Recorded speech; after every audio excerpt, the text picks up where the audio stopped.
ایک دفعہ ایسا ہوا کہ ایک ماہ سے کوئی میرے دروازے پر کچرا پھینک کر چلا جاتا۔ بڑی کوشش کی مگر وہ پکڑا نہیں گیا، اور میری بیوی نے کہا کہ یقیناً محلے کا کوئی ایسا بندہ ہے جو فجر کی نماز باقاعدگی سے پڑھتا ہے اور مسجد جاتے ہوئے کارنامہ کرتا ہے۔ اب مسئلہ تو میرا تھا کہ میں کچا نمازی تھا، روزانہ 9 بجے اٹھ کر فجر کی نماز قضا پڑھتا تھا۔ ایک دن میں نے اپنی بیوی کو فجر کی نماز میں اٹھانے کا کہا تو بیوی حیران کہ آج سورج مغرب کی طرف سے کیسے نکل آیا۔ خیر اگلے دن انہوں نے مجھے اٹھا دیا۔ میں نے اٹھتے ہی کھڑکی سے نیچے جھانک کر دیکھا تو دروازے پر کچرا موجود نہیں تھا، اور جلدی سے وضو کیا، کھڑکی کے پاس مصلی بچھایا اور 2 رکعت سنت پڑھ کر پھر سے جھانک کر دیکھا تو کچرا دروازے پر پڑا میرا منہ چڑھا رہا تھا۔ خیر پھر 2 رکعت فرض نماز پڑھ کر دوبارہ سو گیا۔ اگلے دن سنت کے بجائے فرض پڑھتے کچرا پھینک دیا گیا۔ 4 دن اسی طرح گزر گئے لیکن کچرا پھینکنے والا نہیں پکڑا گیا۔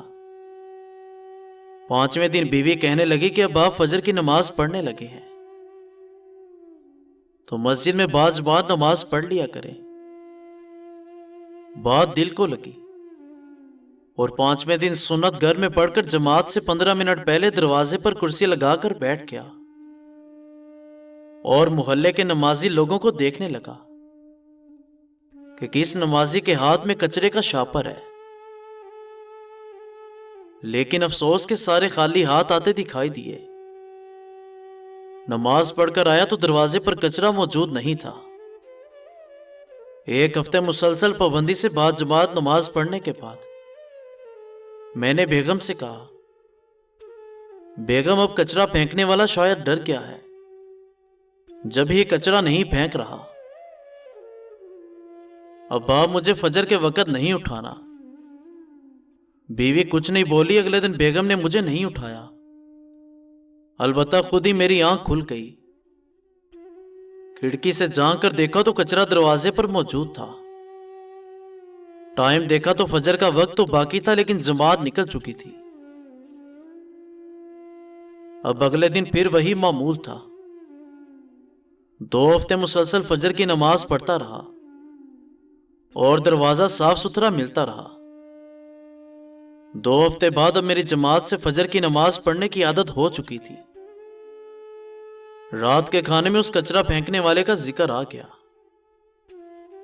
میں اس کو برا بھلا کہنے لگا اور احمد بولا، ابو آپ اسے برا تو نہ کہیں، بلکہ وہ تو آپ کا محسن ہے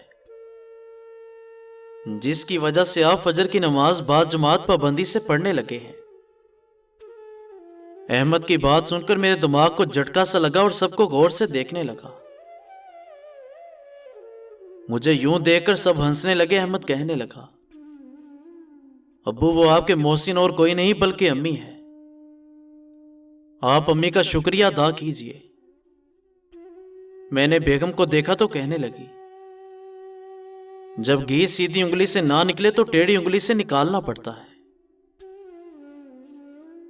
3 مرد عورت کو سخت ناپسند ہوتے ہیں، جو گھر اور باہر دوسروں کے سامنے بے عزت کرے، عورت پر ہاتھ اٹھائے اور جو عورت پر چیخے چلائے۔